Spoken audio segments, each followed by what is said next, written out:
Praise the Lord. மனம் திரும்ப செய்கிறவருக்கு நாம் ஸ்தோத்திரங்களை எடுப்போம்.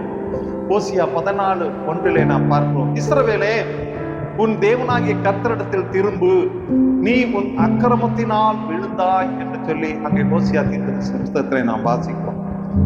கர்த்தருடைய பிள்ளைகள் நாம் கவனிக்க வேண்டும். அங்கே சொல்லுகிற வார்த்தை, நீ உன் அக்கிரமத்தினால் விழுந்தாய் என்று அங்கே சொல்லப்படுகிறது. நீ இடறி விழுந்தாய் என்று சொல்லப்படுகிறது.